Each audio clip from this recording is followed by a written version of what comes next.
Hello everyone, welcome to my channel SEBI with Ashok. Friends, आज हम retail के module ई में चैप्टर नंबर 20 का पार्ट 2 करेंगे। ये चैप्टर रेफरेंस आपका हाउसिंग फाइनेंस और टैक्स प्लानिंग के बारे में। तो आप अगर हाउसिंग लोन लेते हैं तो आप टैक्स की प्लानिंग कैसे कर सकते हैं, टैक्स कहाँ कहाँ बचा सकते हैं, उसके बारे में ही ये चैप्टर है फ्रेंड्स।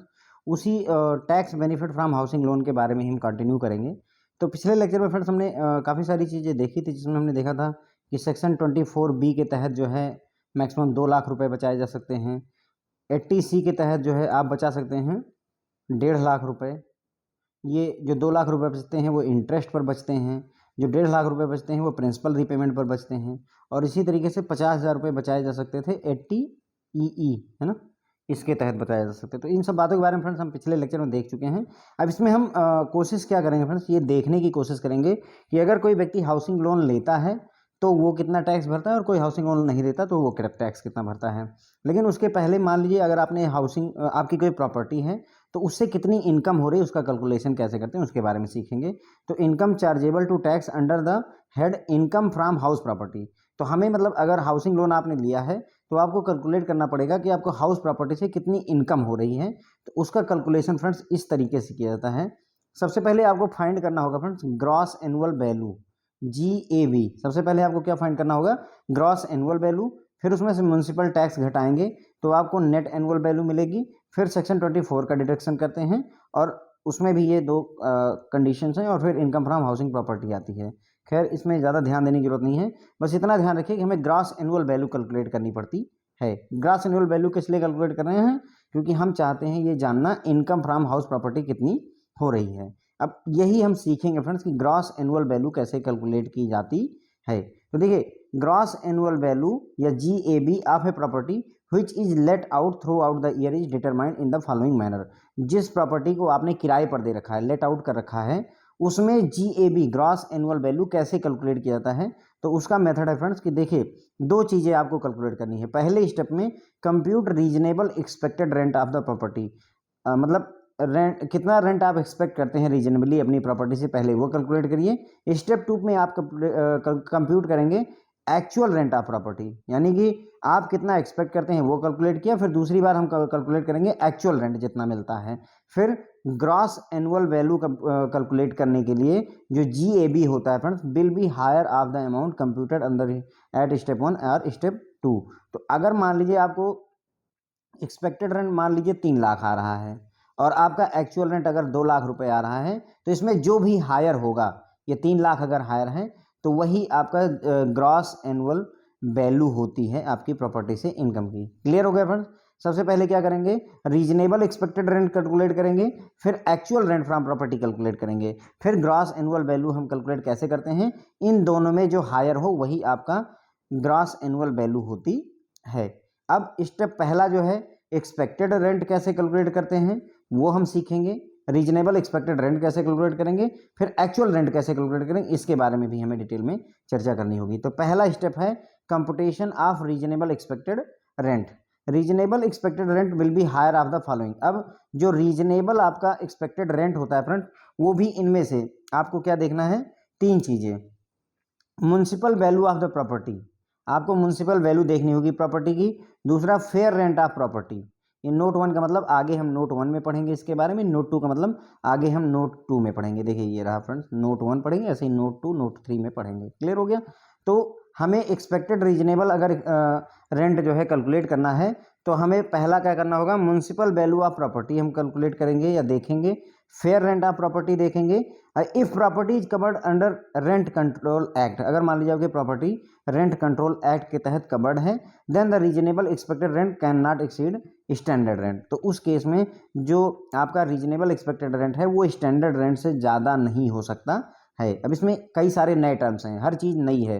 म्युनिसिपल वैल्यू क्या होती है, फेयर रेंट क्या होता है, स्टैंडर्ड रेंट क्या होता है, ये सारी बातें हमें यहाँ पर जाननी है फ्रेंड्स। ओके, तो देखिए पहला हमने देखा था म्युनिसिपल वैल्यू आपको अपनी प्रॉपर्टी की देखनी है। देखिए ये कह रहे हैं सबसे पहले क्या करिए, म्युनिसिपल वैल्यू ऑफ प्रॉपर्टी, उसके बारे में हम पहले चर्चा करेंगे नोट 1 में। तो देखिए, for collection of municipal taxes local authority make a periodic survey of all buildings in their jurisdiction. तो इनकम म्युनिसिपल टैक्स मतलब कलेक्ट करने के लिए जो लोकल अथॉरिटीज होती हैं, जो भी डेवलपमेंट अथॉरिटीज़ होती हैं वो क्या करती हैं, पीरियोडिक सर्वे करती रहती हैं, समय समय पर सर्वे करती रहती हैं सभी बिल्डिंगों का जो उनकी ज्यूरिडिक्शन में आती है, जो उनके एरिया में आती हैं। Such value determined by the municipal authority in respect of property is called as municipal value of the property. तो जो ये सर्वे करके जो ये अथॉरिटी म्युनिसिपल अथॉरिटीज आपकी प्रॉपर्टी की जो वैल्यू डिटरमाइन करती है फ्रेंड्स, उसे ही म्युनिसिपल वैल्यू ऑफ प्रॉपर्टी कहते हैं।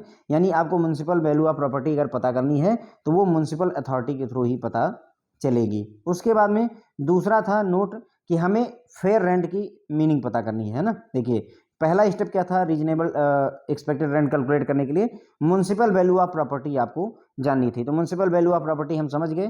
जो अथॉरिटीज होती हैं वो क्या करती हैं, म्युनिसिपल अथॉरिटीज होती हैं वो क्या करती हैं, सर्वे करती हैं बिल्डिंग्स का, क्योंकि उनको टैक्स वसूलना रहता है। किसका घर कितना बड़ा है, किसका घर कितना छोटा है, कितने एरिया में है, कितने बाथरूम है, कितना क्या है, पूरा चीज़ें वो कैलकुलेट करते हैं। ओके, उसी से आपको म्युनिसिपल वैल्यू ऑफ प्रॉपर्टी भी पता चलती है।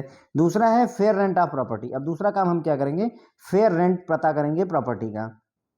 सवाल ये है फेयर रेंट क्या होता है। It is the reasonable expected rent which the property can fetch. मतलब कहने का ये हुआ कि ये रीजनेबल एक्सपेक्टेड रेंट होता है जो आपकी प्रॉपर्टी फेच कर सकती है। मतलब आपकी जो प्रॉपर्टी है उसमें कितना रीजनेबल रेंट आप इकट्ठा कर सकते हैं, पा सकते हैं, वही होता है आपका fair rent. Okay, it can be determined on the basis of rent fetched by similar property in the same or similar locality. अब ये कैसे फेयर रेंट कैसे पता करना है, तो मान लीजिए ये शर्मा जी का घर है और ये वर्मा जी का घर है। अगर शर्मा जी का घर वर्मा जी के घर के जैसा है और वर्मा जी को अगर हम महीने में 10,000 रुपये रेंट मिल रहे हैं तो हम ये मान कर चलते हैं कि शर्मा जी को भी जो है 10,000 रुपये मिलने चाहिए। तो ये हो गया फेयर रेंट। फेयर रेंट पता करने का सिमिलर जो सिमिलर एरिया है, जो सेम लोकेलिटी है, वहाँ पर अगर कोई सिमिलर प्रॉपर्टी है तो जितना रेंट वो पा रहे हैं लगभग वही रेंट हम भी अपने लिए मान कर चलते हैं, and that is called fair rent. अब तीसरा ऑप्शन क्या था फ्रेंड्स, इसमें देखिए अगर आपको रीजनेबल रेंट कैलकुलेट करना है तो म्युनिसिपल वैल्यू प्रॉपर्टी की पता करनी होती थी, फिर फेयर रेंट पता करना होता था। म्युनिसिपल वैल्यू पता करने के लिए हमें पता चल गया म्युनिसिपल अथॉरिटी के पास जाइए, उनसे आपको अपनी प्रॉपर्टी की वैल्यू पता चल जाएगी। फेयर रेंट पता करना है तो वो अड़ोसी पड़ोसी से देख लीजिए, जिसका घर आपके घर के जैसा हो, वो जितना रेंट पा रहा है उतना ही रेंट अगर आप पाते हैं तो वो फेयर रेंट हो जाएगा। उसके बाद में तीसरा स्टेप कहता है if property covered under rent control act. अगर आपकी प्रॉपर्टी रेंट कंट्रोल एक्ट के तहत कवर्ड है तो जो आपको रीजनेबल एक्सपेक्टेड रेंट है वो कभी भी स्टैंडर्ड रेंट से ज़्यादा नहीं हो सकता है। मान लीजिए आपका स्टैंडर्ड रेंट उस एरिया का 10,000 रुपये डिक्लेयर्ड है, स्टैंडर्ड रेंट कितना है 10,000 रुपये, तो कभी आप 15,000 रुपये जो है एक्सपेक्टेड रेंट नहीं मान सकते हैं, वो 10,000 से ज़्यादा नहीं हो सकता। यानी ज़्यादा से ज़्यादा रेंट जो आप पा सकते हैं वो कौन सा रेंट पा सकते हैं, स्टैंडर्ड रेंट ही हो सकता है, स्टैंडर्ड रेंट से ज़्यादा नहीं पाते हैं। It is the maximum rent which a person can legally recover from his tenant under rent control act. तो ये कहता है कि रेंट कंट्रोल एक्ट के तहत आप अपने टेनेंट से लीगली जितना ज़्यादा से ज़्यादा रेंट ले सकते हैं वही स्टैंडर्ड रेंट होता है। अब देखिए इसमें प्रॉपर्टी आपकी रेंट कंट्रोल एक्ट के तहत आती है, तो वैसे में गवर्नमेंट आपके लिए डिसाइड करती है कि मैक्सिमम रेंट आप अपने कितना किराएदार से वसूल सकते हैं। Standard rent is applicable only in case of properties covered under written control rent control act. ठीक है, तो ये बात क्लियर हो जाती है कि भाई स्टैंडर्ड रेंट का कॉन्सेप्ट वहीं आएगा जहां प्रॉपर्टी रेंट कंट्रोल एक्ट के तहत कवर्ड है। अगर नहीं कवर्ड है, गांव वगैरह में आप रहते हैं, छोटे मोटे शहर में रहते हैं, तो रेंट कंट्रोल एक्ट वहां पर अप्लीकेबल नहीं होता है। ठीक है फ्रेंड, तो ये अब बात क्लियर हो जाती है। देखिए आपको रीजनेबल एक्सपेक्टेड रेंट कैलकुलेट करना था, तो हमने क्या किया, तीन चीज़ें कैलकुलेट की और उसमें से जो हायर है, reasonable expected rent will be higher of the following. आपको हायर लेना होगा municipal value of the property, fair rent of the property, और अगर जो है रेंट कंट्रोल एक्ट के तहत आपकी प्रॉपर्टी आती है तो जो रीजनेबल रेंट है वो स्टैंडर्ड रेंट से ज़्यादा नहीं हो सकता है। इनमें से जो भी हायर हो। अब municipal value of the property में फ्रेंड ध्यान रखिएगा कि म्युनिसिपल वैल्यू ऑफ प्रॉपर्टी में जो टैक्स आप पे कर रहे हैं ना उसी को ही मैक्सिमम लेकर के चलिए, क्योंकि प्रॉपर्टी तो हो सकता है आपकी 60 लाख रुपए की हो, पर उसमें जो आप टैक्स पे कर रहे हैं हो सकता है आप 6,000 8,000 रुपये ही पे कर रहे होंगे। तो ध्यान रखिएगा, ये नहीं कि मतलब पता चला 1 करोड़ की प्रॉपर्टी है तो हायर तो हमेशा municipal value of the property ही हो जाएगी, तो वहाँ पर ये लॉजिक खत्म हो जाएगा। तो ध्यान रखिएगा म्युनिसिपल वैल्यू ऑफ प्रॉपर्टी आप निकालेंगे तो वो जो टैक्स आप पे करते हैं वो ले लीजिए, या जो फेयर रेंट आपको मिल सकता है शर्मा जी और वर्मा जी वाला केस वो ले सकते हैं। और अगर मान लीजिए रेंट कंट्रोल के तहत आपका घर कवर्ड है तो उस केस में आप जो स्टैंडर्ड रेंट है वो ले सकते हैं, इनमें से जो भी हायर हो। अब मान लीजिए municipal value of the property में आपको 6,000 रुपये साल के मिल रहे हैं, फेयर रेंट आपको पता चल रहा है कि साल भर में आप 72,000 वसूल सकते हैं। और मान लीजिए जो है जो स्टैंडर्ड रेंट है उस इलाके का, वो मान लीजिए साल भर का 1,20,000 रुपये है, तो पता चलता है कि जो हायर है 1,20,000 रुपये जो है वही आपका एक्सपेक्टेड जो है रीजनेबल एक्सपेक्टेड रेंट में आ जाएगा, जो 1,20,000 रुपये है। हो सकता है म्यूनसिपल टैक्स जो है वो भी 60-70,000 रुपये हो, 6,000 जरूरी नहीं है फ्रेंड्स। ओके, तो ये पहला स्टेप हो गया। देखिए हमने कंपटीशन करना था किसका, ग्रॉस एनुअल वैल्यू का। ग्रॉस एनुअल वैल्यू कैलकुलेट करने के लिए उन्होंने कहा कि आप दो चीज़ें कैलकुलेट कीजिए, एक तो रीजनेबल एक्सपेक्टेड रेंट कैलकुलेट कीजिए, फिर एक्चुअल रेंट कैलकुलेट कीजिए, और इनमें से जो हायर हो, अगर रीजनेबल एक्सपेक्टेड रेंट ज़्यादा है तो वो आपका जनरल ग्रॉस एनुअल वैल्यू होगी, और अगर जो है एक्चुअल रेंट ज़्यादा है तो वो आपका ग्रॉस एनुअल वैल्यू होगी। क्लियर हो गई इतनी बात। अब उसमें से हमने रीजनेबल एक्सपेक्टेड रेंट के लिए हमने तीन चीज़ें देखी। आप अपनी प्रॉपर्टी की म्यूनसिपल वैल्यू देखिए, दूसरा आप फेयर जो है रेंट देखिए, और तीसरा कहता है कि अगर जो है रेंट एक्ट के तहत अगर आपकी प्रॉपर्टी कवर है तो स्टैंडर्ड रेंट जो है आप वसूल सकते हैं, उससे ज़्यादा की एक्सपेक्टेशन मत रखिए। ठीक है, तो ये पहला स्टेप कंप्लीट हो गया। अब हम क्या कैलकुलेट करेंगे, actual rent of property calculate करने की कोशिश करेंगे फ्रेंड्स। ओके, तो स्टेप नंबर 2 में जाएंगे और वहां पर हम क्या कैलकुलेट करेंगे, actual rent of property calculate करने की कोशिश की जाएगी। Actual rent means the rent for which the property is let out during the year. अब यहाँ एक्चुअल रेंट का मतलब फ्रेंड्स ये हुआ, जैसे आपके घर में मान लीजिए कोई किराएदार रहता है, वो आपको हर महीने 5,000 रुपये देता है, तो 12 महीने में आपको 60,000 रुपये जो मिले, ये एक्चुअल रेंट है। यही फ्रेंड्स आपका एक्चुअल रेंट होता है। अब एक दो प्रॉब्लम्स आती हैं, क्या आपने ये माना कि 12 महीने में वो 60,000 रुपये देगा, लेकिन ये भी तो पॉसिबल है कि वो 6 महीने रहे और उसके बाद में 1 महीने आपका मकान खाली रहे। ये भी एक पॉसिबिलिटी है, 1 महीने खाली रहा, उसके बाद फिर 5 महीने उठा रहा, तो 1 महीने में आपको पैसा नहीं मिला, तो आपको केवल 11 महीने का ही मिला, तो 11 पचे 55,000 रुपये ही आपको मिले। एक पॉसिबिलिटी ये है। दूसरा हो सकता है आपका जो टेनेंट है, किराएदार है, वो तनु वेट्स मनु टाइप का हो, जो उसमें वो किराएदार होते हैं, किराया ही नहीं दे रहे हैं आपका तो उस केस में अगर आप 5,000 मल्टीप्लाइड बाई 12, 60,000 का ये गणित लगा करके चलेंगे, वो आपको किराया ही नहीं वापस करेगा। अब वो आप बहस करिए, लड़ाई करिए, जैसे भी उसको घर से निकालिए, जो भी करना है करिए, बट ये है कि ये दो प्रॉब्लम्स आपको आएंगी जब आप एक्चुअल रेंट कैलकुलेट करते हैं। एक्चुअल रेंट मीन्स होता है rent for which property is let out during the year. जिस रेंट के लिए आप पूरे साल अपनी प्रॉपर्टी को जो है किराए पर रखते हैं, वही एक्चुअल रेंट होता है। While computing actual rent pertaining to a vacancy period is not to be deducted. तो वैकेंसी पीरियड के लिए, है ना, जब आप एक्चुअल रेंट कैलकुलेट कर रहे हैं तो वैकेंसी पीरियड के लिए जो रेंट है उसे डिडक्ट नहीं किया जाता है, ध्यान रखिएगा। यानी कि अगर मान लीजिए जैसे ये कह रहे हैं कि अगर 5,000 रुपये 12 महीने के लिए आपको मिलना था, तो मिलना आपको 60,000 रुपये था, और अगर मान लीजिए आपको जो किराएदार है वो 2 महीने नहीं रहा, तो उसको डिडक्ट नहीं करना होता है। आप यही मानकर चलोगे कि आपको एक्चुअल रेंट 60,000 रुपये ही मिला है, मिला आपको 50,000 ही है, लेकिन जो वैकेंसी पीरियड का रेंट नहीं मिलता है उसको डिडक्ट नहीं कर सकते हैं, ये गाइडलाइन कहती है।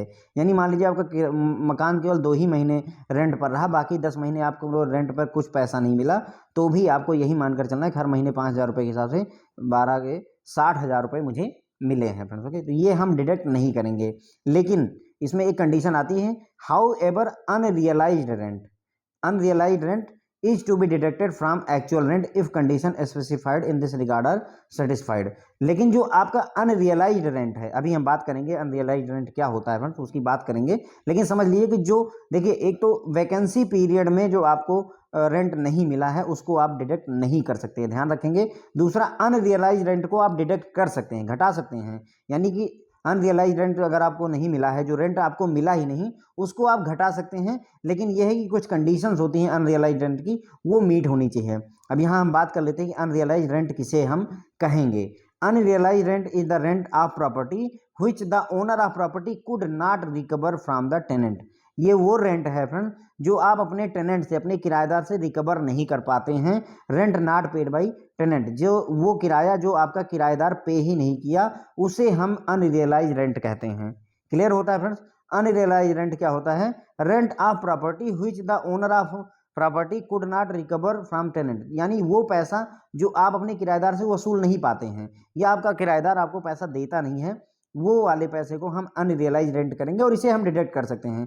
यानी अगर मान लीजिए हमें 60,000 रुपये साल भर में मिलना था, उसमें से 20,000 रुपये हम वसूल नहीं पाए अपने किराएदार से, तो ये आपका अनरियलाइज रेंट है, आप इसको डिडक्ट कर दीजिए, आपकी एक्चुअल इनकम 40,000 रुपये ही हुई। तो दो बातें क्लियर होती हैं, एक तो एक्चुअल रेंट कंप्यूट करते समय जो वैकेंसी जितने समय के लिए आपका, जितने महीने के लिए आपका घर खाली रहा है, उसको नहीं डिडक्ट करते, लेकिन जो पैसा आप अपने किराएदार से वसूल नहीं पाए उसे अनरियलाइज्ड रेंट कहेंगे, और वो पैसा आप जो है डिडक्ट कर सकते हैं। लेकिन उसको डिडक्ट करने के लिए भी कुछ कंडीशन होती हैं। If the following condition are satisfied then unrealised rent is to be deducted from actual rent of the year. अगर ये कंडीशंस मीट हो जाती हैं तो अनरियलाइज्ड जो रेंट होता है उसको आप एक्चुअल रेंट में से, जैसा कि मैंने आपको बताया, हर महीने 5,000 रुपये आने थे, साल भर में 60,000 रुपये आने थे, लेकिन आपको क्या हुआ कि 20,000 रुपये फ्रेंड्स आपको नहीं मिल पाए, तो वो घटा सकते हैं। यानी आपकी एक्चुअल इनकम जो है 40,000 रुपये ही हुई है रेंट से, ठीक है। लेकिन कंडीशंस क्या क्या हैं अनरियलाइज्ड रेंट के लिए? द टेनेंसी इज बोनाफाइड, जो आपके यहाँ किराएदार रह रहा है वो बोनाफाइड होना चाहिए, मतलब एक तरीके से कह लीजिए एक आपका एग्रीमेंट होता है, जब आप रेंट लेते हैं तो रेंट डीड बनती है, रेंट एग्रीमेंट होता है, तो टेनेंसी आपकी बोनाफाइड होनी चाहिए, यानी कि रेंट डीड बनी हुई होनी चाहिए। The defaulting tenant has vacated the property or steps has been taken to compel him to vacate the property, ठीक है। तो या तो आपने अपने किराएदार से घर खाली करवा लिया है, जिसने जो आपका किराया नहीं दे रहा है, या तो उससे आपने प्रॉपर्टी को खाली करवा लिया है, या आपने वो नेसेसरी स्टेप्स ले लिए हैं जिससे कि उसको आप जबरदस्ती घर से बाहर निकाल सकें, प्रॉपर्टी को अपनी खाली करवा सकें, ये काम करना आपको पड़ता है। The defaulting tenant is not in occupation of any other property of tax payer. ये भी ध्यान रखिएगा, ऐसा ना हो कि जो आपका 2 घर है या 3 घर हैं आपके पास में, यहाँ पर भी वो किराएदार है और उसने एक रूम दूसरे मकान में भी मान लीजिए, या एक 2 रूम सेट दूसरे मकान में भी ले रखा है, तो उस केस में ऐसा ना हो कि आप यहाँ पर भी वो पैसा नहीं दे रहा और यहाँ पर भी पैसा ना दे रहा हो। तो ये ध्यान रखने वाली बात है कि जो डिफॉल्टिंग टेनेंट है वो और कहीं पर आपका ऑक्यूपेशन नहीं होना चाहिए, और कहीं पर भी वो किराएदार नहीं होना चाहिए, आप ही की प्रॉपर्टी का ध्यान रखिए। डिफॉल्टिंग टेनेंट अदर प्रॉपर्टी, उसी टैक्स पेयर की किसी दूसरी प्रॉपर्टी में भी नहीं उसको दिया जाना चाहिए, कमरा नहीं होना चाहिए। मतलब कहने का इस मकान में भी वो किराएदार है और दूसरे मकान में भी 2 कमरे उसने ले रखे हैं, जैसे गोदाम वगैरह ले लिया है, मान लीजिए यहाँ पर गोदाम वगैरह के लिए यूज कर लिया है, या स्टोर रूम या गेस्ट रूम ले लेते हैं लोग, है ना, एक घर में रहते हैं दूसरे में गेस्ट रूम ले लेते हैं। तो उस केस में अगर ऐसा है तो आप जो है मतलब अनरियलाइज्ड रेंट में इसे नहीं मान सकते हैं। The tax payer has taken all step to recover such amount including legal proceedings or he satisfied the assessing officer that legal processing would be useless, ठीक है। और टैक्स पेयर ने हर वो स्टेप ले लिए हैं इस किराए को वसूलने के लिए, जिसमें वो लीगल प्रोसीडिंग भी अगर जरूरी है, कोर्ट में केस भी करना है, पुलिस के पास जाना है, तो वो काम भी उसने कर रखा है।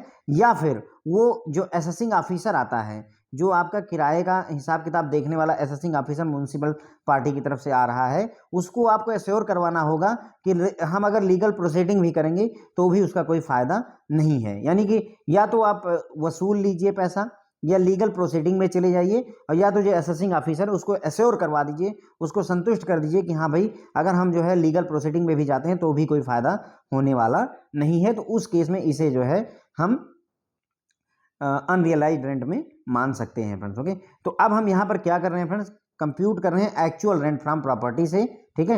एक्चुअल रेंट का मतलब जितने रेंट के लिए आपने प्रॉपर्टी पूरे साल के लिए चढ़ाई हुई उसे एक्चुअल रेंट कहते हैं। इसमें ध्यान रखेंगे वैकेंसी पीरियड, अगर कुछ समय के लिए आपका मकान खाली है, किराए पर नहीं उठा है, तो उसमें जो आपको लॉस होता है उसको आप डिडक्ट नहीं कर सकते हैं।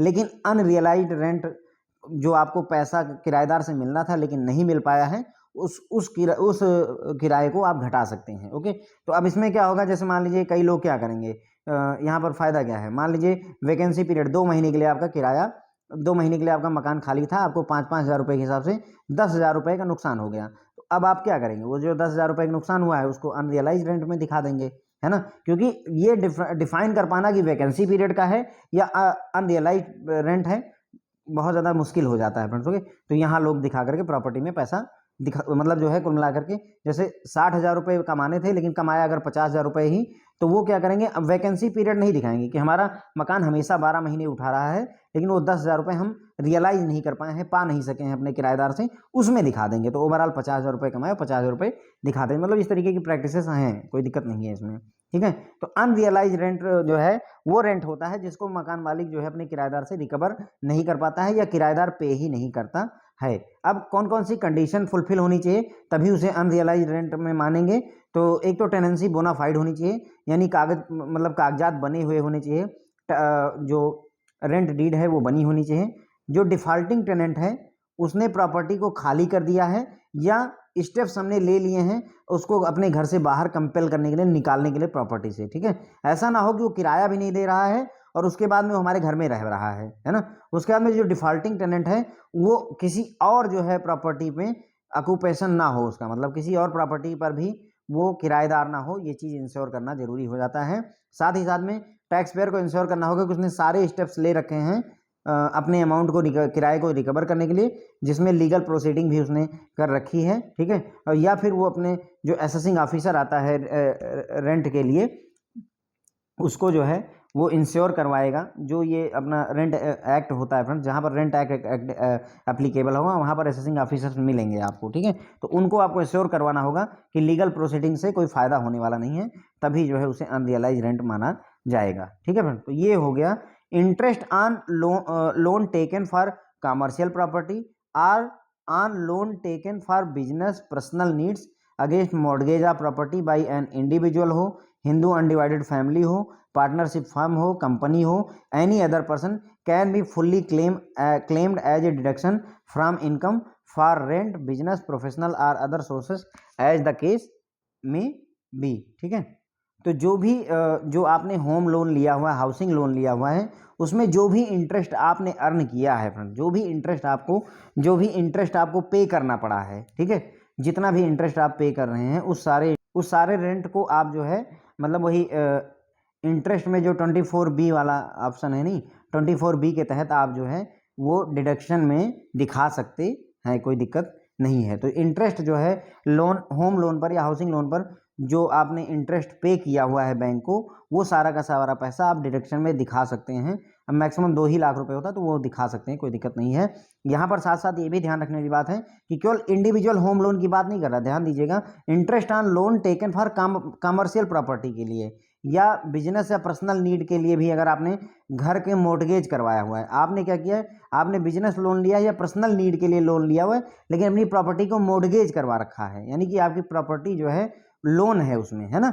और चाहे इंडिविजुअल व्यक्ति हो, चाहे पार्टनरशिप फर्म हो, कोई कंपनी हो, चाहे जो भी हो, वो सभी जो है डिडक्शन जो है क्लेम कर सकते हैं जो इंटरेस्ट पे किया गया है इस तरीके के लोन लेने पर, ठीक है फ्रेंड। तो क्लियर हो गया कि सिर्फ होम लोन या हाउसिंग लोन के लिए ही नहीं, इंटरेस्ट अगर आपने पर्सनल लोन या बिजनेस लोन भी ले रखा है और अपनी प्रॉपर्टी को गिरवी रखा हुआ है, उस केस में भी आप डिडक्शन क्लेम कर सकते हैं। However, the benefit on account of principal repayment shall not be available in such cases। ध्यान रखिएगा, जो प्रिंसिपल के रीपेमेंट पर आपको बेनिफिट मिलता है, प्रिंसिपल के रीपेमेंट पर 80C के तहत आपको 1.5 लाख रुपए का जो बेनिफिट मिलता है, इन सभी केसेस में वो नहीं मिलेगा। वो कब मिलेगा, जब होम लोन, आपने घर बनवाने के लिए लोन लिया है, जो लेक्चर 1 में पूरी बातें की थी, वो उसी केस में मिलेगा। लेकिन मतलब प्रिंसिपल रीपेमेंट पर आपको बेनिफिट नहीं मिलेगा, लेकिन जो इंटरेस्ट आपने पे किया है उस पर आपको बेनिफिट मिल सकता है। अगर आप चाहे कमर्शियल प्रॉपर्टी खरीदिए, चाहे लोन ले लीजिए बिजनेस या पर्सनल पर्पज से, और अपनी प्रॉपर्टी को अगर मॉर्गेज भी करवा देते हैं तो उस केस में भी आपको डिडक्शन मिलता है। ये काफ़ी अच्छी चीज़ है। आपने पर्सनल लोन लिया और अपनी घर की प्रॉपर्टी को अगर आपने मॉर्गेज करवाया उस पर्सनल लोन के अगेंस्ट, तो उस केस में भी आपको ये हाउसिंग लोन का जो डिडक्शन है 2 लाख रुपए का इंटरेस्ट वाला, वो आपको मिलता है friends, okay. Interest on unpaid interest यानी penal interest is not deductible. ध्यान रखिएगा, जो आपको पेनल इंटरेस्ट क्या होता है ये समझिए। जैसे मान लीजिए आपसे कहा जाता है कि हम आपको 8% पर लोन देंगे, मान लीजिए, ठीक है। लेकिन अब क्या होता है कि आप जो है 8% पर लोन ले लिए, लेकिन अगर आप उसकी पेमेंट नहीं करते, मान लीजिए आपने कहा कि हम वहाँ पर हाउसिंग लोन लिया हुआ है फॉर एग्जांपल, हाउसिंग लोन आपने लिया है, 8% रेट ऑफ इंटरेस्ट है। अब पता चलता है कि आपसे ये कहा गया कि आप 3 साल में घर बनवा लीजिए। मान लीजिए आप 3 साल में घर नहीं बनवाते हैं, तो उस केस में बैंक की कंडीशन ये होती है कि अब आपको पेनल इंटरेस्ट पे करना पड़ेगा, 1% आपको एक्स्ट्रा देना पड़ेगा, तो अब आपको 9% देना पड़ता है। या फिर पेनल इंटरेस्ट दूसरा, जो इंटरेस्ट आप पे नहीं करते हैं उस इंटरेस्ट पर भी जो इंटरेस्ट लगने लगता है उसे भी फ्रेंड्स पेनल इंटरेस्ट कहा जाता है। तो पेनल इंटरेस्ट जो आप दे रहे हैं वो उसका आपको डिडक्शन नहीं मिलेगा। कहने मतलब ये हुआ जैसे आपने 1 लाख रुपए तो इंटरेस्ट दिया, लेकिन जो है 30,000 रुपये पेनल इंटरेस्ट दे दिया मान लीजिए, ठीक है। पेनल इंटरेस्ट क्या है? ऐसा इंटरेस्ट जो आपने पे नहीं किया उसकी वजह से उसके ऊपर जो इंटरेस्ट लगा, ये आपको डिडक्शन में 30,000 रुपये नहीं मिलते, आपको यही 1 लाख रुपये। भले ही आप ये कहोगे हमने 1,30,000 रुपये पे किए हैं इंटरेस्ट, लेकिन आपने एक्चुअल में इंटरेस्ट नहीं पे किया है, आपने 1 लाख इंटरेस्ट पे किया है और 30,000 रुपये आपने पेनल इंटरेस्ट या इस इंटरेस्ट के ऊपर इंटरेस्ट पे किया हुआ है, तो ये डिडक्शन में नहीं आता है। ये बात यहाँ पर क्लियर हो जाती है। अब यहाँ पर एक एग्जाम्पल है फ्रेंड्स आपका, जिससे हम ये समझेंगे, लेकिन उससे पहले एक बार फिर से देख लीजिए। वैसे अब लगभग चीज़ें क्लियर हो गई हैं, आपको क्लियर हो गया होगा कि हमें ग्रॉस एनुअल वैल्यू कैलकुलेट करने के लिए कहा गया कि आप जो है reasonable expected reasonable rent calculate करिए, फिर कहा गया कि एक्चुअल रेंट कैलकुलेट कीजिए। इन दोनों में जो भी ज़्यादा आ जाए उसको आप जो है ग्रॉस एनुअल वैल्यू मान लेंगे, ठीक है। फिर हमने देखा कि रीजनेबल एक्सपेक्टेड रेंट कैलकुलेट करने के लिए 3 चीज़ें देखिए। म्युनिसिपल वैल्यू देखिए प्रॉपर्टी की, फेयर रेंट कितना है, फेयर रेंट मतलब अड़ोसी पड़ोसी कितना रेंट पा रहे हैं उतना फेयर रेंट हो जाएगा। और तीसरा स्टैंडर्ड रेंट देखिए उस एरिया का, अगर आप रेंट कंट्रोल एक्ट के तहत आपकी प्रॉपर्टी कवर है। इनमें से जो ज़्यादा हो, जो भी हाईएस्ट हो, वही फ्रेंड जो है आपका एक्सपेक्टेड जो है रेंट माना जाता है। अब उसके बाद में म्युनिसिपल वैल्यू में हमने देखा कि म्युनिसिपालिटी वाले जो है अपना सर्वे करते हैं और उससे आपको अपनी प्रॉपर्टी की वैल्यू पता चलती है। फेयर रेंट का हमने समझा, अगर सिमिलर प्रॉपर्टी सिमिलर एरिया में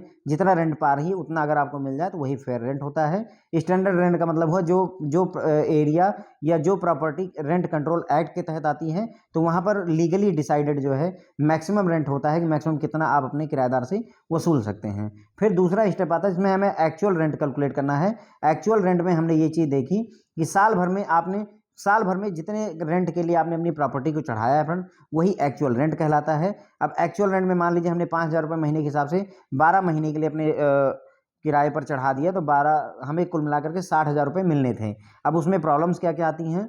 एक तो ये होता है कि मान लीजिए बीच में 2 महीने हमारा रूम उठा ही नहीं, हमारा मकान उठा ही नहीं, तो 12 महीने में से हमने 10 ही महीने कमाई की। लेकिन एक्चुअल रेंट की कैलकुलेशन में ध्यान रखेंगे कि जो वैकेंसी पीरियड का लॉस होता है उसको डिडक्ट नहीं करते हैं। यानी हम ये 10,000 रुपये का भले लॉस हो गया, लेकिन हम इसको रेंट को 60,000 रुपये ही मानकर चलते हैं। उस केस में आप डिडक्शन कर सकते हैं जब आपको अनरियलाइज रेंट मिले, मतलब ऐसा रेंट जिसको आप रिकवर नहीं कर पा रहे हैं। ओके, किराएदार से आप वसूल नहीं पा रहे हैं या किराएदार आपको पे नहीं कर रहा है, उसे अनरियलाइज रेंट कहेंगे और इसे डिडक्ट किया जा सकता है, कोई दिक्कत नहीं होती है। अब अनरियलाइज रेंट तभी मानेंगे जब ये 3-4 कंडीशन मिल जाती हैं। कौन सी? एक तो आपकी टेनेंसी, जो आपका किराएदार है और आपके बीच में एक एग्रीमेंट हुआ होना चाहिए, बोनाफाइड होना चाहिए। दूसरा, जो टेनेंट है जो डिफॉल्ट कर रहा है, पैसे नहीं दे रहा है, उससे आपने प्रॉपर्टी खाली करवा ली है या फिर जो है स्टेप ले लिया है कि आप उसको निकाल करके बाहर करेंगे। जो डिफॉल्ट करने वाला किराएदार है उसने किसी और प्रॉपर्टी के आपके ऊपर कब्जा ना किया हो या किराए पर ना ले रखा हो, ये भी इंश्योर करना होता है। उसके बाद में आप टैक्स पेयर को जो है सारे स्टेप ले लेने होते हैं इस अमाउंट किराए को रिकवर करने के लिए, जिसमें वो लीगल प्रोसीडिंग की भी जरूरत है। अगर कानूनी तौर पर उसे आगे बढ़ना है तो वो भी वो स्टेप उठाएगा, कोर्ट कचहरी जो भी है वो करेगा, ठीक है। अब अगर जो है ये नहीं कर पाते हैं, तो आप अगर लीगल प्रोसीडिंग में नहीं जाना चाहते हैं, तो आपको असेसिंग ऑफिसर, जो रेंट कंट्रोल एक्ट के तहत एरिया होते हैं वहाँ असेसिंग ऑफिसर होते हैं, उनको आपको सेटिस्फाई करना होगा, संतुष्ट करना होगा कि सर जो है लीगल प्रोसीडिंग का कोई फ़ायदा होने वाला नहीं है, ये हमारा किराएदार ऐसा ही है, एक पैसा नहीं देगा हमको, है ना, या एक चवन्नी नहीं देगा जैसा कहते हैं, ठीक है। उसके बाद फिर हमने एक और नई बात देखी, ठीक है। तो यहीं पर ही ये खत्म हो जाता है, यहाँ पर ही आपका ये मान लीजिए कि जो है खत्म हो जाता है। इन दोनों में जो हाई था वो हमारा हो जाएगा। फिर हमने ये देखा कि जो इंटरेस्ट लोन पर हमें जो इंटरेस्ट पे किया होता है, चाहे वो कमर्शियल प्रॉपर्टी हो या हमने लोन लिया हुआ है, मॉर्गेज किया अपनी प्रॉपर्टी को बिजनेस या पर्सनल नीड के लिए, उस केस में चाहे कोई इंडिविजुअल व्यक्ति हो, चाहे Hindu undivided family, partnership firm, company या कोई दूसरा पर्सन हो, सभी को ये डिडक्शन अवेलेबल होता है, ठीक है फ्रेंड। जो भी डिडक्शन मिल रही है वो सभी को मिलेगा। लेकिन ध्यान रखिएगा, ऐसे में लोन जो आपने लोन पर इंटरेस्ट पे किया उसी पर ही आपको जो है डिडक्शन मिलता है, आपको प्रिंसिपल जो रीपेमेंट कर रहे हैं उसका बेनिफिट नहीं मिलता है। इंटरेस्ट ऑन अनपेड इंटरेस्ट, ध्यान रखिएगा, इंटरेस्ट ऑन अनपेड इंटरेस्ट, जो आपने इंटरेस्ट नहीं पे किया उस पर जो इंटरेस्ट लगता है फ्रेंड, उसे पेनल इंटरेस्ट कहते हैं और ये डिडक्टेबल नहीं होता है। इसका एग्जांपल भी मैंने आपको समझाया था कि मान लीजिए आपने कुल 1,30,000 रुपये का रेंट भरा है, सॉरी इंटरेस्ट दिया है, उसमें से 1,00,000 रुपये इंटरेस्ट है और 30,000 रुपये आपका पेनल इंटरेस्ट है, यानी इंटरेस्ट जो आपने पे नहीं किया उसका इंटरेस्ट लगा है, तो ये आपको डिडक्शन में नहीं मिलेगा, मिलेगा आपको केवल इंटरेस्ट ही मिलेगा जो 1,00,000 रुपये का आपने पे किया हुआ है, ये पेनल इंटरेस्ट नहीं होता है। अब एक एग्जाम्पल देखेंगे फ्रेंड, जो है use of benefit of reduce tax liability. यहाँ पर हम एक 35 साल के व्यक्ति का एक एग्जाम्पल ले रहे हैं। Housing finance and tax planning है नो हाउसिंग लोन, इस व्यक्ति ने कोई हाउसिंग लोन नहीं लिया है, इस व्यक्ति ने लोन लिया हुआ है, दोनों में यही डिफरेंस है, इसने लोन नहीं लिया हुआ है, इसने लोन लिया हुआ है। अब याद करिए वहाँ पर था 1 अप्रैल 1999 के बाद में सेल्फ ऑक्यूपाइड घर है या रेंटेड घर है, तो उस केस में हमें हाउसिंग लोन के जो ये 24B वगैरह का बेनिफिट मिलता है, ठीक है, तो इसीलिए यहाँ पर ये लिखा हुआ है। अब देखिए इसकी टोटल इनकम जो टैक्सेबल इनकम है 4.5 लाख रुपए है, टोटल टैक्सेबल इनकम इस व्यक्ति की भी 4.5 लाख रुपए है, इस व्यक्ति की भी 4.5 लाख रुपए ही है। अब देखिए रेंट कितना, मतलब टैक्स कितना भर रहे हैं। अब देखिए आपको पता है 80C के तहत कितना घट जाता है, 1.5 लाख रुपए, तो बचा कितना फ्रेंड, 3 लाख रुपए। अब इसने कोई रेंट वगैरह नहीं ले, मतलब जो है कोई हाउसिंग लोन नहीं ले रखा है, तो यहाँ पर देखिए interest paid on housing loan इस व्यक्ति ने 1,68,000 किया हुआ है, रीपेमेंट टूवर्ड प्रिंसिपल अमाउंट 21,000 रुपये का, ये समझ लीजिए इस व्यक्ति का कोई नहीं है क्योंकि हाउसिंग लोन लिया ही नहीं है, तो ना तो उसने इंटरेस्ट पे किया है और ना ही प्रिंसिपल पे किया हुआ है। इस व्यक्ति ने 1,68,000 रुपये इंटरेस्ट पे किया है और साथ ही साथ में 21,000 रुपये का प्रिंसिपल पे कर रखा है। क्लियर हो गया ये बात। अब हमें पता है कि जो इंटरेस्ट पे किया जाता है उस पर कितना मिलता है, 24B के तहत मैक्सिमम 2 लाख रुपए का हमें रिबेट मिलता है, डिस्काउंट मिलता है।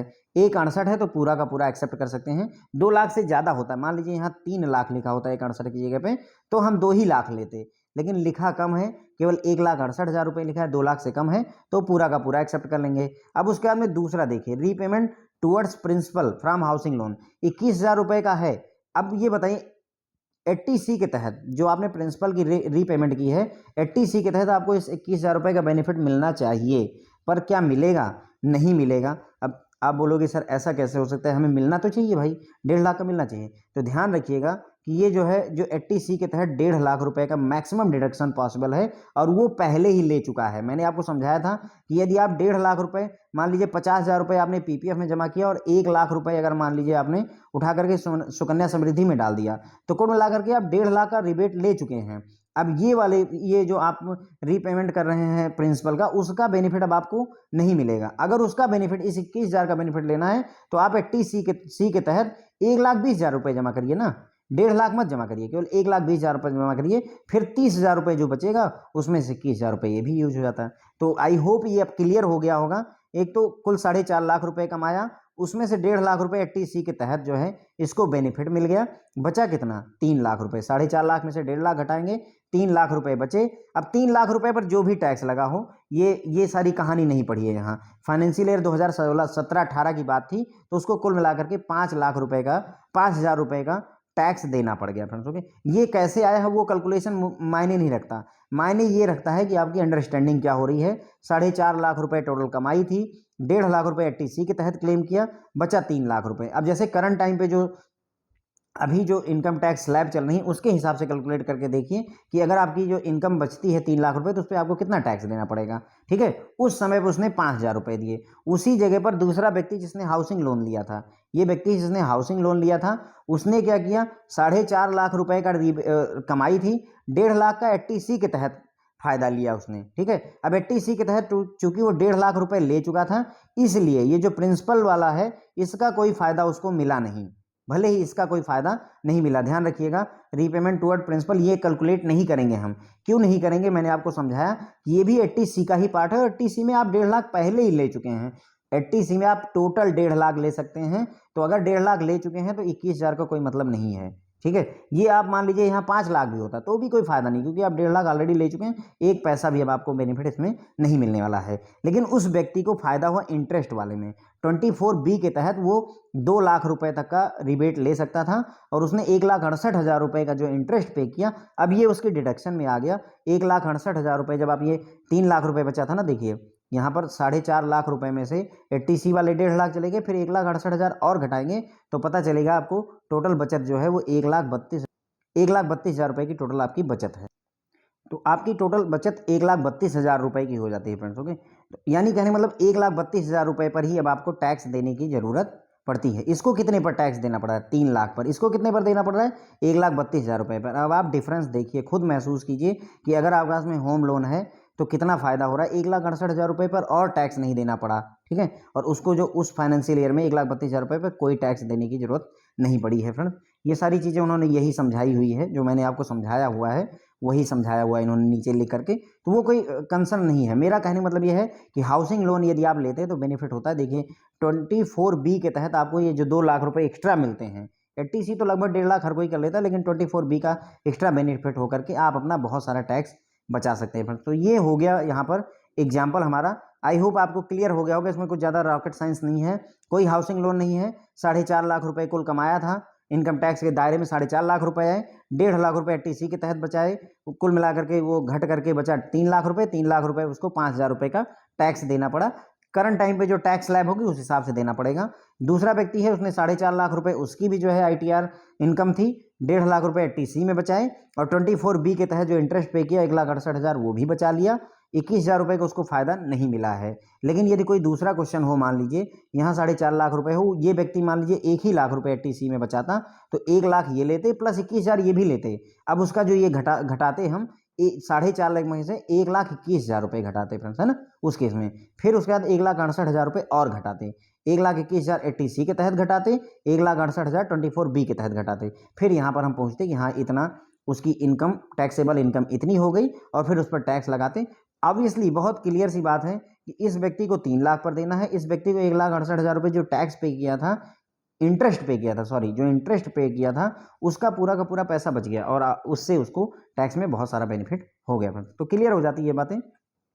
अब इतना आप समझ गए हैं तो यहाँ पर काफ़ी सारी चीज़ें क्लियर हो जाती हैं। अब एक दो छोटी छोटी बातें, जैसे home loan joint account name में हो तो क्या होगा, NRI के केस में क्या होता है, ये सारी छोटी छोटी बातें हम यहाँ पर समझ लेंगे friends. Home loan in joint name, in case of home loan in joint name the tax benefit gate divided among owners. तो अगर मान लीजिए आपने होम लोन जो है ज्वाइंट नेम में ले रखा है तो जो टैक्स बेनिफिट होता है वो ओनर के बीच में डिवाइड हो जाता है।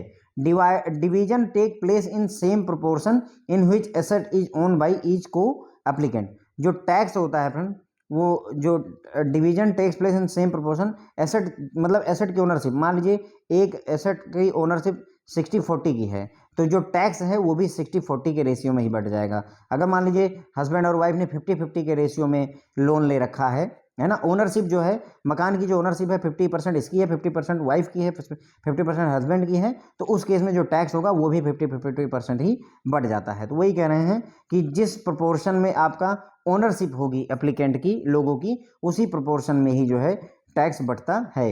Each co applicant can claim a maximum tax rebate up to 1.5 lakh for principal repayment and 2 lakh for interest repayment. ध्यान रखिएगा कि हर एक एप्लीकेंट 1.5 लाख रुपए जो है आपको मिलेंगे प्रिंसिपल रीपेमेंट के लिए मैक्सिमम 80C के तहत, और 2 लाख रुपए इंटरेस्ट रीपेमेंट मिलेगा सेक्शन 24 के तहत। अब देखिए जैसे मान लीजिए किसी ने लोन ले रखा है, अब अगर 50-50% ओनरशिप है और मान लीजिए जो है इंटरेस्ट आपने, है ना, जो टैक्स बनता है अगर 10,000 रुपये का टैक्स बनेगा तो 5,000 रुपये का टैक्स इनके पास आएगा, 5,000 रुपये का टैक्स इनके पास आएगा, है ना। और उसी तरीके से जो आपने 1 लाख रुपए का अगर इंटरेस्ट पे किया हुआ है, दोनों लोग मिल करके पे करते हैं, तो जो 1 लाख रुपए का इंटरेस्ट है उसमें से 50,000 रुपये आपने पे किया है और 50,000 रुपये आपने पे किया है, ये मानकर चला जाएगा, ठीक है। तो उसी हिसाब से मैक्सिमम टैक्स रिबेट जो है 1.5 लाख रुपए की हर एक को मिलेगी।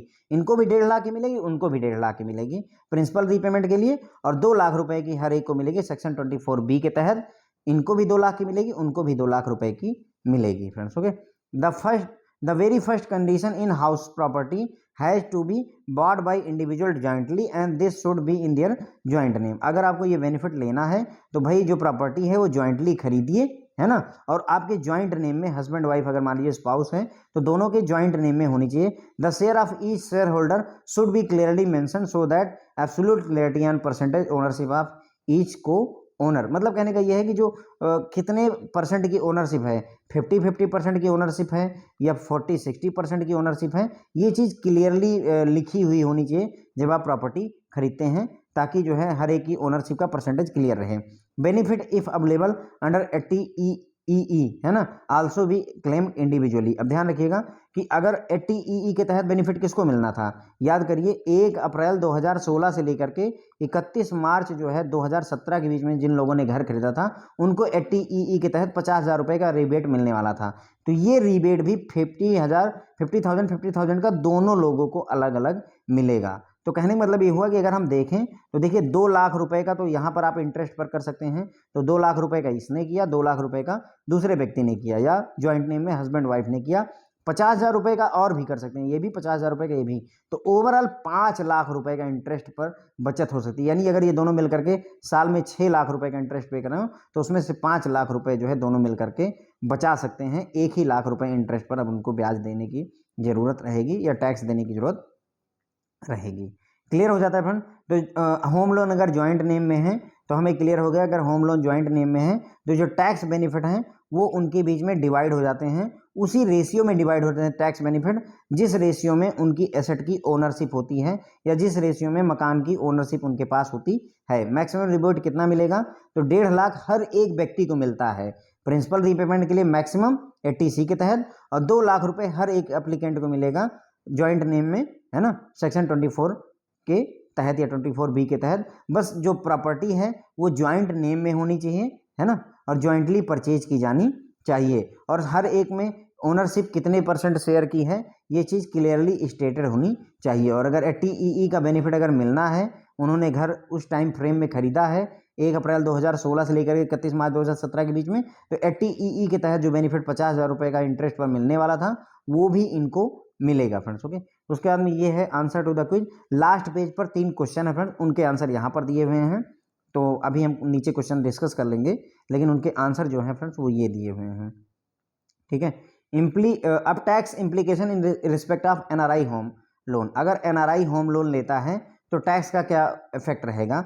Like in case of resident Indian, NRI can avail a tax benefit of repayment of 1.5 lakh रुपए on principal component and 2 lakh रुपए on interest component, and NRI who repays the home loan is also eligible for tax rebate। ठीक है, तो कहने मतलब जो NRI है अगर वो होम लोन यहाँ पर हमारे देश में ले करके पे कर रहा है, होम लोन के पैसे चुका रहा है बैंक को, तो वो 1.5 लाख रुपए का रिबेट प्रिंसिपल कंपोनेंट पर और 2 लाख रुपए का इंटरेस्ट कंपोनेंट पर बेनिफिट ले सकता है, कोई दिक्कत नहीं है। However most of the NRIs who are currently servicing their home loan are not aware of tax implication of their home loan repayment. मतलब इनका कहने का है कि ज़्यादातर NRI को ये बात पता ही नहीं कि जो वो लोन का पैसा पे कर रहे हैं उसमें उनको रिबेट मिलता है, मतलब अवेयरनेस की कमी है अगर हम कहें ना। They just earn there income abroad and repay there loan, वो क्या करते हैं विदेश में कमाते हैं और अपना लोन चुकाते हैं।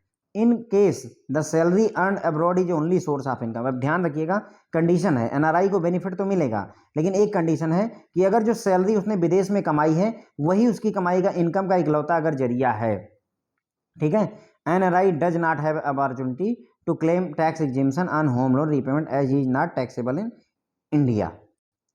तो अगर कोई विदेशी व्यक्ति है वो केवल सैलरी कमाता है, मान लीजिए कोई व्यक्ति है जो यूनाइटेड स्टेट्स ऑफ अमेरिका में रहता है और वहीं पर ही वो $4,000 हर महीने कमाता है, मान लीजिए, ठीक है, $4,000 हर महीने कमा रहा है और उसके अलावा और उसकी कोई इनकम का सोर्स नहीं है, तो ऐसे NRI व्यक्ति को टैक्स एग्जेम्पशन नहीं मिलेगी।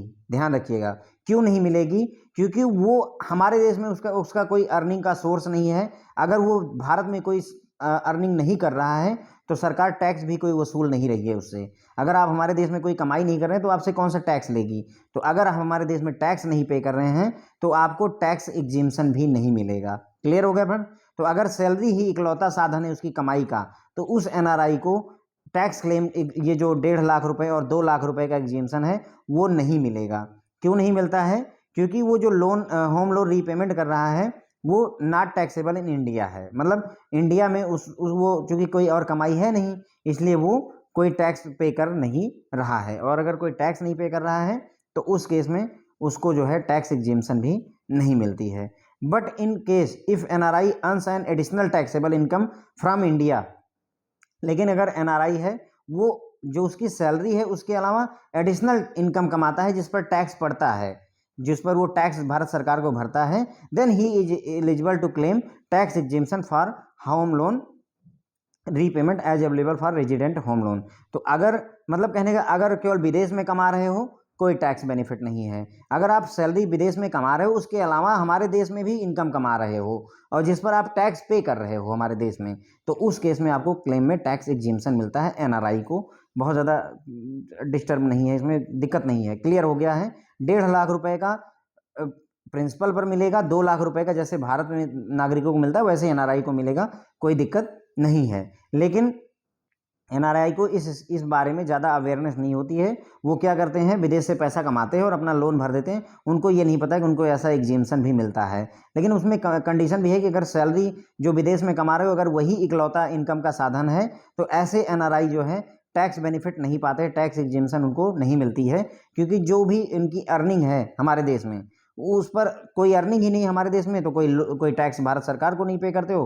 तो जब तुम भारत सरकार को कोई टैक्स नहीं देते हो तो टैक्स एग्जेम्पशन भी भारत सरकार आपको नहीं देती है। लेकिन यदि एनआरआई व्यक्ति एडिशनल इनकम कमाता है जिस पर वो टैक्स भारत सरकार को चुकाता है, अपनी सैलरी विदेश में अमेरिका में कमा रहा है, उसके अलावा और भी जैसे रेंट वगैरह से हमारे देश में अगर वो कमा रहा है जिस पर वो टैक्स भरता है, then he is eligible for tax exemption. जैसे हमारे भारत के नागरिक को मिलता है वैसे ही एनआरआई लोगों को भी जो है, हमारे जो एनआरआई भाई लोग हैं उनको भी वो टैक्स बेनिफिट मिलेगा जो हमारे देश के लोगों को मिलता है। अब 2-3 क्वेश्चन है फ्रेंड जो है छोटे छोटे, इनको समझ लेते हैं। एक छोटी सी एक्सरसाइज टाइप की हो जाएगी क्योंकि क्वेश्चन पूछा जाता है। एन इंडिविजुअल टू का loan 25 lakh for purchasing a flat. एक व्यक्ति ने 25 लाख रुपए का लोन लिया, ठीक है, फ्लैट खरीदने के लिए, जो कि सेल्फ ऑक्यूपाइड रहेगा 30 मार्च 2015 को, और उसने 2,20,000 रुपये इंटरेस्ट पे किया 2016-17 फाइनेंशियल ईयर में। ठीक है, 25 लाख का लोन लिया, 2,20,000 रुपये का इंटरेस्ट पे किया, चूंकि फ्लैट खरीदा है, बना बनाया खरीदा हुआ है। ठीक है, तो maximum amount of interest which can be claimed as a deduction, तो वो कितना डिडक्शन जो है क्लेम कर सकता है इंटरेस्ट पर। ध्यान दीजिए, तो इंटरेस्ट पर 24B इनकम टैक्स एक्ट 1961 के सेक्शन 24B कहता है कि आप मैक्सिमम 2 लाख रुपए का इंटरेस्ट रिबेट ले सकते हैं। तो 2 लाख रुपए का अगर इंटरेस्ट रिबेट मैक्सिमम ले सकते हैं और उसने 2,20,000 रुपये इंटरेस्ट पे किया है तो उसको मिलेगा कितना, 2 ही लाख रुपए का मिलेगा फ्रेंड। ठीक है, उसने पे किया भले ही 2,20,000 रुपये, लेकिन मैक्सिमम 2 लाख रुपए का ही इंटरेस्ट उसको मिलेगा। अब जो ऊपर मैंने आपको ये दिखाया था, ये क्विज फॉर लास्ट पेज, तो ये 1 का C हुआ फ्रेंड्स। ओके, तो ये देख लीजिए, कई बार आप लोग डिमांड करते रहते हैं कि सर इन क्वेश्चन के आंसर क्या हैं, तो वहीं ऊपर ही लिख दिया है, तो जा करके देख लीजिएगा। तो 1 का C हो गया, मैक्सिमम उसको 2 लाख रुपए का मिलेगा। अब अगर फ्रेंड्स मान लीजिए यहाँ 2,20,000 रुपये इंटरेस्ट ना लिख करके इसी क्वेश्चन में उसने लिखा होता 1,80,000 रुपये, आपको लिख दे कि एक व्यक्ति ने पूरे साल में 1,80,000 रुपये पे किए, इसी व्यक्ति ने 1,80,000 रुपये अगर पे किए होते तो उसको मैक्सिमम कितना डिस्काउंट मिलता, तो उसको 1,80,000 रुपये ही मिलेगा।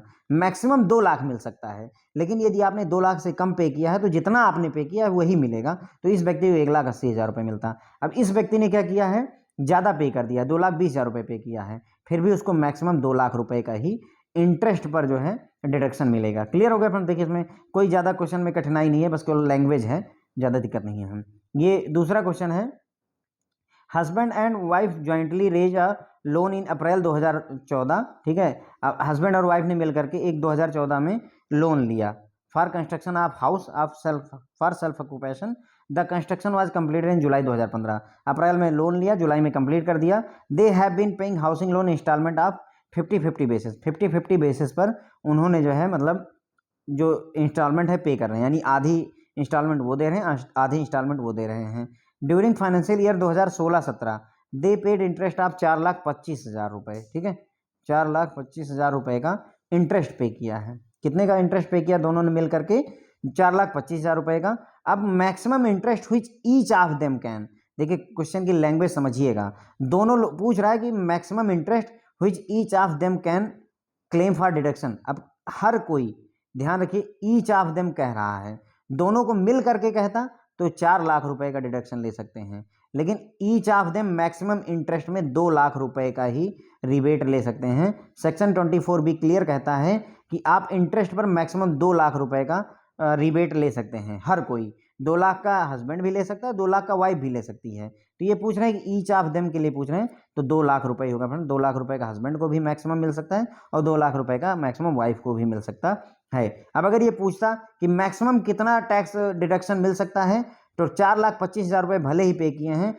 लेकिन हस्बैंड और वाइफ मिला करके मैक्सिमम 4 लाख रुपए का ही टैक्स डिडक्शन पा सकते हैं, 4 लाख से ऊपर का नहीं पाएंगे फ्रेंड्स। ओके, तो ये भी क्वेश्चन कोई ज़्यादा टफ नहीं है, डिफिकल्ट नहीं है, इजी क्वेश्चन है। क्लियर हो गया फ्रेंड्स? देखिए एक बार दोबारा देख लीजिए, अगर नहीं समझ में आ रहा है दोबारा वीडियो देख लीजिए आप, इसी क्वेश्चन पर से जहाँ से शुरू हुआ वहाँ से देख लेंगे, आपको क्लियर हो जाएगा फ्रेंड्स। ओके, बस यहाँ पर जो लैंग्वेज है फ्रेंड्स, ईच ऑफ देम जो है ये मुद्दा है। मैक्सिमम इंटरेस्ट हुई ईच ऑफ देम ना कहा होता तो क्वेश्चन बदल जाता, लेकिन हर एक कितना कर सकता है, तो मैक्सिमम 2 लाख रुपए का ही। इन देखिए दो चीजें देखिएगा, एक तो ये देखिए कि प्रिंसिपल की बात हो रही है या इंटरेस्ट की बात हो रही है। ठीक है, इंटरेस्ट की अगर बात हो रही है तो 2 लाख मैक्सिमम है, और प्रिंसिपल की बात हो रही है तो 1.5 लाख मैक्सिमम है। ठीक है, तो ये चीज देखनी है। प्लस ये वाली लैंग्वेज ईच है कि अलग अलग पूछ रहा है कि दोनों को मिला करके पूछ रहा है। ठीक है, तो दूसरा क्वेश्चन खत्म हुआ। उसके बाद में क्वेश्चन नंबर 3 देखिए, ये थोड़ा सा स्ट्रेंज क्वेश्चन है, लैंग्वेज नहीं पकड़ेंगे तो फंस जाएंगे। एन इंडिविजुअल टू का loan of 10 lakh for purchasing A plot in of land during financial year 2010 और 11। तो एक व्यक्ति ने 2010-11 में 10 लाख रुपए का लोन लिया, किसके लिए? प्लॉट खरीदने के लिए। ही पेड 1,10,000 रुपए टुवर्ड इंटरेस्ट। अब उस व्यक्ति ने 1,10,000 रुपए इंटरेस्ट पे कर दिया, 57,000 रुपए प्रिंसिपल पे कर दिया 2016-17 के दौरान। 2010-11 में घर प्लॉट खरीदा था, सॉरी 2010-11 में प्लॉट खरीदा था, और उसके बाद 2016-17 वाले फाइनेंशियल ईयर में 1,10,000 रुपए का इंटरेस्ट पे किया और 57,000 रुपए का प्रिंसिपल पे किया। He has not made any other contribution in 80C, 80CCC, 80CCD। मतलब कहने का ना उसने पीपीएफ में जमा किया, ना सुकन्या समृद्धि में जमा किया, ना कोई टैक्स सेवर एफडी करी, कहीं कुछ पैसा जमा नहीं किया है। ठीक है, तो अब आपको बताना है कि कितना वो डिडक्शन क्लेम कर सकता है। तो आंसर इसका फ्रेंड्स 0 होगा। अब आप सोच रहे होंगे कि भाई 80C के ये जो सेक्शन 24B के तहत 1,10,000 रुपये, तो उसे ये रिबेट मिलना चाहिए था इंटरेस्ट वाला, क्योंकि मैक्सिमम 2 लाख है, उससे कम है 1,10,000 ये मिलना चाहिए, और प्लस 80C में और कोई बेनिफिट नहीं लिया तो 57,000 रुपये का ये भी मिलेगा। तो 57,000 और ये जोड़ करके 1,67,000 का उसको बेनिफिट मिलना चाहिए, लेकिन ऐसा नहीं है फ्रेंड। देखिए ध्यान दीजिएगा, मैंने शुरू से ही आपको बताया कि जो आपको ये डिडक्शन तभी मिलेगा जब आप या तो बना बनाया घर खरीदिए या घर बनवाइए। तो यहाँ पर खरीदा क्या है? Purchase a plot of land. ध्यान दीजिए, बस केवल इतना सा कीवर्ड है, उसने एक जमीन का प्लॉट खरीदा हुआ, उसने प्लॉट खरीदा है, घर नहीं खरीदा हुआ है। और आपको टैक्स डिडक्शन कब मिलता है? जब आप हाउसिंग लोन लेते हैं। इसीलिए इसको 0 जो है टैक्स बेनिफिट मिल रहा है, कोई डिडक्शन नहीं मिलेगा, क्योंकि उसने घर नहीं खरीदा है, ना तो बना बनाया घर खरीदा है और ना ही जमीन खरीद करके घर बनवाया है। तो प्लॉट खरीदने पर आपको कोई टैक्स बेनिफिट नहीं, इसलिए आंसर बिल भी नील। ये क्वेश्चन मतलब थोड़ा सा ट्रिकी है और आपको मतलब पूछा भी जा सकता है फ्रेंड्स। ओके, तो इसी के साथ में फ्रेंड्स हमारा ये लेक्चर यहीं पर खत्म होता है। मतलब भर की चीज़ें हमें समझनी है और इसी के साथ में ये चैप्टर भी आपका खत्म हो जाता है फ्रेंड्स। ओके, तो होप है कि आप लोगों को अच्छा लगा होगा। Thank you so much.